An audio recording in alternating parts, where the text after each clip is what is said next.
Hei, Barcelona spend 153 juta semata-mata untuk kalah lagi dengan Bayern. Apa sudah jadi?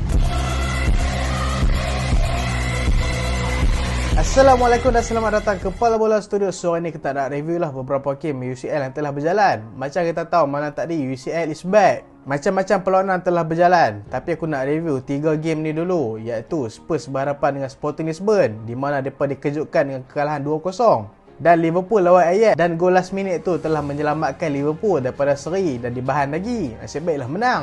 Dan Barcelona kalah dengan Bayern Munich. Kalah lagi dengan Bayern sampai 2-0. So kita nak review game mana dulu? Kita review Spurs dengan Sporting Lisbon dulu. Dalam game ni Spurs dan juga Sporting Lisbon depa menurunkan barisan terkuat depa. Bagi aku player-player Sporting Lisbon ni, kalau depa nak bandingkan fizikal dengan player Spurs, mesti jauh beza sebab nampak player-player Spurs dan juga player Sporting Lisbon memang jauh beza. Memang kecil player-player Sporting Lisbon ni. Dan itulah menyebabkan first half, walaupun Sporting Lisbon punya player, cara permainan depa, cara link up play depa memang sangat kreatif. Tapi mereka ni akan ada masalah dekat final third disebabkan barisan pertahanan Spurs sangat-sangat besar untuk mereka lah. Dan barisan midfield Spurs pun solid. Bagi aku Højbjerg dan juga Bentancur buat kerja dengan sangat baik dalam game ni. Tapi Sporting Lisbon mereka tetap bermain dengan sangat baik. Dan kita dapat nampak lah Spurs ni seperti mencari lagi satu puzzle yang masih hilang. Dan aku rasa agak rugi lah mereka tak dapatkan Eriksen hari tu. Sebab kita dapat nampak kreativiti player-player Spurs memang kurang dalam game ni. Daripada awal sampai separuh masa pertama, sampailah separuh masa kedua, sampailah Kulusevski masuk, barulah kita dapat nampak hidup sikit bahagian serangan Spurs. Sebab Son, jangan duk cerita lah, Son memang teruk jugalah performa dia dalam game ni. Richarlison okey, tapi dia ni selalu tak aware dengan offside trap lah. Dan Harry Kane dalam game ni agak tenggelam sikit lah. Susah sikit lah dia nak buat shooting sebab banyak chances yang diberikan kepada dia, banyak yang diblok oleh pertahanan-pertahanan Sporting Lisbon. Dan aku rasa Spurs memang sangat rugi lah sebab tak boleh menang dalam game ni. Tapi kita tak boleh nafikan kehebatan Sporting Lisbon juga. Sporting Lisbon memang memainkan permainan yang sangat baik dalam perlawanan ni. Dan mereka ni bersabar sampai minit ke 90 dan akhirnya mereka dapatkan gol. Bukan sebiji tapi 2 biji Dan kalau kita nak kira daripada kreativiti kan, mungkin aku rasa kalau kita nak kira kreatif, mungkin Ivan Perisic jangan kreatif dalam game ni. Emerson jangan duk tanya lah kan. Dan ni kira macam Wan-Bissaka versus Spurs je. Defend okey lah, tapi attack tu keluk sikit. So itulah membuatkan barisan serangan Spurs banting akal juga dalam game ni. Sebab kita tengok Sporting Lisbon, mereka ni berani untuk main possession football. Walaupun Spurs menggunakan high pressing dekat mereka, tapi Spurs ni kan, aku dapat nampak lah player-player Spurs ni kan, mereka ni aku rasa diberikan arahan oleh Conte untuk buat high pressing. Tapi yang dapat tahu, tapi bila tengok balik kan, bila mereka buat high pressing, mereka tak kacau bola pun. Mereka bila pick kat situ, mereka tunggu just untuk passing lane. So mudahlah untuk player-player Sporting Lisbon ni nak gerakkan bola. Dan Sporting Lisbon pun banyak buat gerakan-gerakan yang berbahaya. Especially player ni iaitu Marcus Edwards. Bekas player Spurs sendiri. Performa dia memang cukup mantap dalam game ni.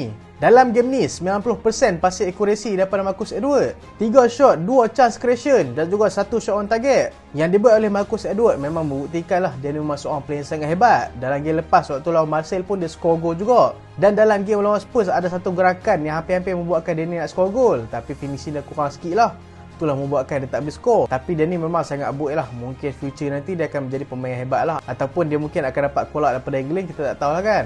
Dan bila perlawanan ni nampak macam nak seri kan dekat ujung-ujung perlawanan kan, aku pun dah nampak dah perlawanan ni akan seri lah. Sebab nampak macam dua-dua tim menyerang tapi macam tak ada punca. Tapi lalah kali Sporting Lisbon dapat corner. Lalah kali dua-dua player yang skor gol ni adalah player super sub. Dua-dua player ni yang dia masukkan, satu adalah Paulinho, satu lagi nama Arthur. Yang corner tu tak apalah kan, nak buat macam mana, dah gol-gol jugalah kan. Mungkinlah tak ada orang nak marking dia. Tapi bila mereka dapat 1-0 tu, aku ingat Spurs nak cuba dapatkan gol balik. Memang kita dapat nampak tendensi Spurs untuk dapatkan gol. Tapi mereka lupa jaga bahagian defensif mereka, membuatkan Arthur mudah sangat untuk masuk ke dalam kotak penalti. Sampai Emerson pun kena oleh. Lalah kali masuk gol, oleh kat Lloris juga. So bila dah skor 2-0 tu memang mematikan teruslah semangat Spurs dalam game ni. Walaupun game masih lagi berbaki 4 game kan, tapi aku rasa memang sangat rugilah Spurs tak menang dengan Sporting Lisbon ni.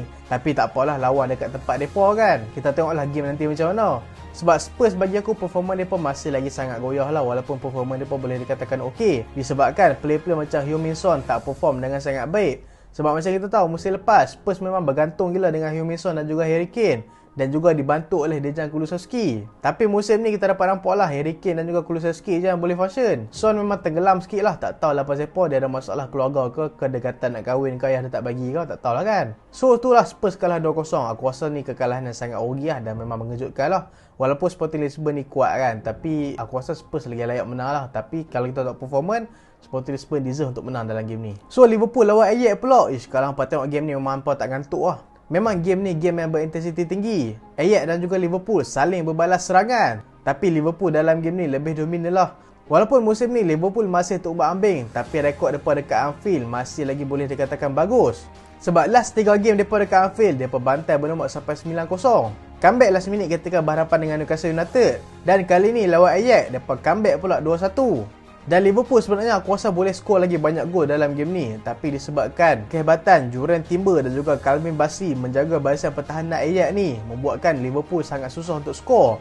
Walaupun gerakan-gerakan Liverpool memang banyak untuk masuk ke final third, tapi finishing mereka ni selalu digagalkan. Tapi akhirnya Mohamed Salah berjaya juga jayakan gol.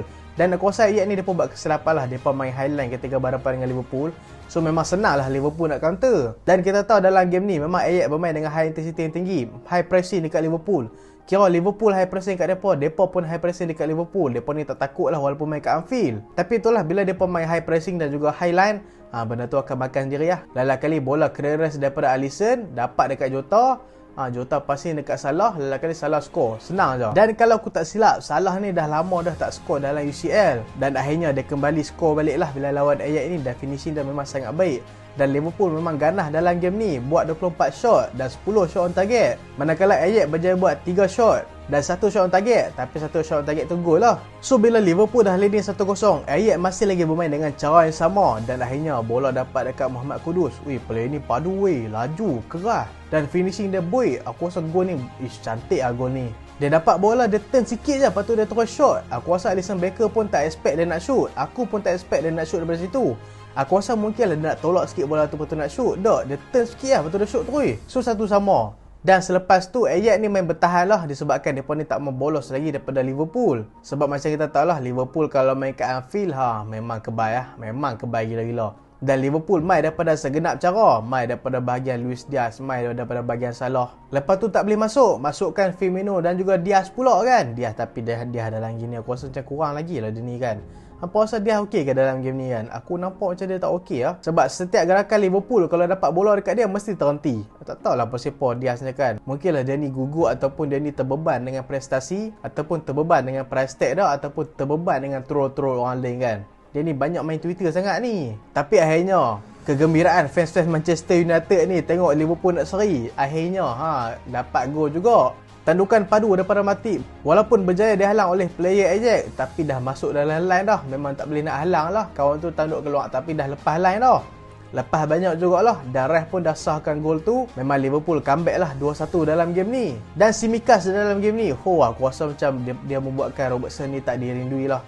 Performance dia agak baik lah dalam game ni. Dan Tsimikas dalam game ni telah buat chance creation yang lagi banyak daripada semua player, iaitu 5 chance creation. Dan salah satu dia, chance creation dia berjaya convert menjadi gol, iaitu gol Joel Matip.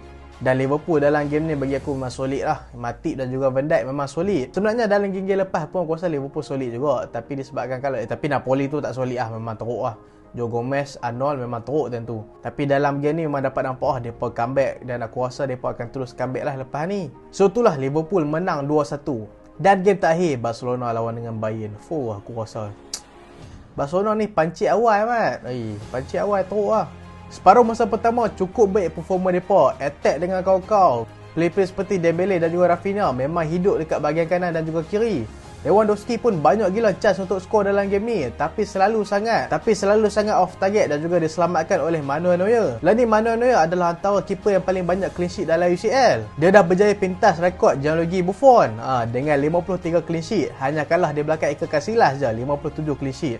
Tapi mungkin akan berjaya dipintas tak lama lagi sebab masih banyak lagi game yang Bayern akan main. Dan Bayern dan juga Barca dalam game ni, aku agak tak setuju lah dengan lineup yang Xavi turunkan. Satu, kenapa dia turunkan Marcos Alonso? Dah lah Marcos Alonso ni slow. Walaupun chance creation dia agak bagus, tapi aku rasa dia ni adalah seorang player agak slow lah. Membuatkan kalau Bayern nak counter attack memang senang nak lepas. Tengoklah, player yang dia kena jaga dekat bahagian tu adalah Leroy Sané. Berapa kali Sané lepas. Dan satu lagi Sergio Busquets dimasukkan. Aku lagi prefer kalau Frankie de Jong dimasukkan dalam game ni. Barcelona ni spend banyak-banyak kan. Lalah kali mainkan Busquets juga. Frank Kessie ada, Frankie de Jong ada. Awak tak mainkan kan? Lagi agresif sikit kalau Frank Kessie tu. Memang kita tahu interception Sergio Busquets ni memang bagus. Tapi kalau Barca kena counter attack, Sergio Busquets nak turun ke? Dia turun lah tapi lambat lah. Tapi first half bagi aku Bayern agak buntu jugalah nak pecahkan tembok Barcelona. Disebabkan bagi aku performa Barcelona agak hebat jugalah first half. Dan first half kita dapat nampak Bayern ni agak struggle jugalah tanpa striker. Sebab Sadio Mane walaupun dia start sebagai striker tengah, dia ni banyak ditarik ke bahagian kanan dan juga kiri. Aku dapat nampak Sadio Mane ni mainkan peranan free roll dalam game ni. Tapi itulah dia tak perform sangat game ni, tenggelam sikit lah dia ni. Dan Thomas Muller lah yang banyak beraksi sebagai finisher. Tapi Thomas Muller dalam game ni mengarut sikit lah. Aku rasa dia rindu kat Lewandowski kot. Tu dia kurang perform sikit. Dan Ousmane Dembele dan juga Rafinha memang padu first half, gelecek sana sini. Tapi itulah Ousmane Dembele masalah sikit lah nak lepas Alphonso Davies. Aku rasa dia tak pernah lepas kot daripada Alphonso Davies. Alphonso Davies memang solid lah. Tak tahu macam mana nak lepas daripada dia kan. Kalau lepas daripada dia pun dia boleh ligan balik. Memang laju Alphonso Davies. So tamat separuh masa pertama dengan 0-0. Dan separuh masa kedua, dalam masa 4 minit saja, minit ke-50 jaringan daripada Lucas Hernandez. Tandukan ketika corner, dan aku rasa player yang patut dipersalahkan memang jelas. Hang boleh tengok Marcos Alonso, dia lah yang patut maki Lucas Hernandez sebab dia dekat dengan Lucas Hernandez tentu. Dan Lucas Hernandez score, Marcos Alonso dia hilang kawalan. Marcos Alonso tak ada player nak cover. Lain-lain player semua ada one on one, tapi Marcos Alonso duduk seorang. Bermakna Lucas Hernandez tu play dia. Tapi dia terlepas marking, lalah kali Lucas Hernandez tanduk senang je masuk dalam gol. So tu tak apalah kan. So main pula Leroy Sané kan. Leroy Sané dia buat laran bijak lah bagi aku dengan Jamal Musiala. Dan bila dia lari serentak dengan Jamal Musiala kan, ke arah seorang player je iaitu Jules Koundé. Dan aku rasa Jules Koundé dan juga Christensen tentu tak expect lah yang Musiala ni akan terus direct passing dekat Leroy Sané. Tapi lalah kali dia passing mat, senang gila Sané lepas. Dan akhirnya dia shooting masuk ke dalam gol. Lalah kali Barcelona kena 2-0. Tentu barulah Xavi cok nak masukkan Frankie de Jong, nak masukkan Frank Kessie. Tapi masukkan Eric Garcia tu tak faham jugalah kan. Masukkan Ferran Torres. Ferran Torres tu, Rafinha dengan Dembele tu tak apalah kan. Mereka ni mati akal sikit lah disebabkan defender Bayern agak solid. Upamecano dalam game ni memang tanker mat. First half kita dapat nampak lah juga Lewandowski mudah gerakan dia kan. Tapi second half memang aku dapat nampak arahan Nagelsmann memang suruh Upamecano ni pegang Lewandowski. Lewandowski memang mati akal dalam game ni. Sebelum dia dapat sentuh bola, Upamecano akan rapat terus dengan Lewandowski, membuatkan Lewandowski ni nak shoot pun tak boleh. Dan walaupun Jamal Musiala dia nobatkan sebagai man of the match dalam game ni, tapi aku prefer nak nobatkan Upamecano sebagai man of the match. Tapi itulah Barcelona, satu kesilapan mereka lah bila ada Lewandowski. Mereka ni terlalu targetkan Lewandowski tu sangat. Hang tengok dulu Lewandowski dekat Bayern macam mana. Walaupun dia ni seorang target man, tapi Bayern Munich tak guna dia sebagai target man sangat. Play-play lain boleh score juga. Play-play macam Sané boleh score, macam Müller boleh score, macam Kimmich pun boleh score. Tapi dalam game ni nampak sangat Barcelona memang target nak passing dekat Lewandowski. So mudahlah kejar play-play defend Bayern. Dan ada banyak chance sangat untuk play-play Barcelona score. Tapi selalu disia-siakan. Salah satu dah Pedri yang terkena tiang tu. Depan-depan dia boleh terkena tiang. Tu tak apalah kan tak masuk. Tapi dia boleh passing tentu dekat Ferran Torres. Dan mungkin Barcelona boleh belajar daripada kekalahan ni. Dan masih awal lagi untuk kita katakan Barcelona gagal. Disebabkan masih lagi ada perlawanan dengan Inter Milan dan juga Bayern sekali lagi. Dan juga berhadapan dengan Victoria Pleasant. Dan Inter pun dah menang dah 2-0 dengan Victoria Pleasant. So memang wajib lah Barcelona menang dengan Inter Milan. Nanti kita tengok macam mana nanti. Dan siapa man of the match bagi hampa untuk 3-3 perlawanan ni kan? Aku rasa kalau Spurs lawan Sporting Lisbon tu aku pilih Marcus Edwards lah. Kalau Ajax dan juga Liverpool aku rasa aku pilih Matip disebabkan dia score winning goal dan juga performance dia dengan Van Dijk pun solid juga dalam game ni. Kalau Bayern dan juga Barca aku pilih Upamecano. Dia solid gila. Walaupun Jamal Musiala menampilkan performance sangat mantap dalam game ni, tapi aku rasa Upamecano lagi deserve lah untuk menang man of the match kan. Sebab kalau dia tak ada aku rasa lagi senang Lewandowski nak buat kerja. So itulah video kali ni kan. Dan terima kasih sebab tengok sampai habis. Jangan lupa like, jangan lupa share, jangan lupa subscribe. Baju ni saja pakai, tak ada kaitan pun. Baju ni main UEL. Aku Solehan. Assalamualaikum.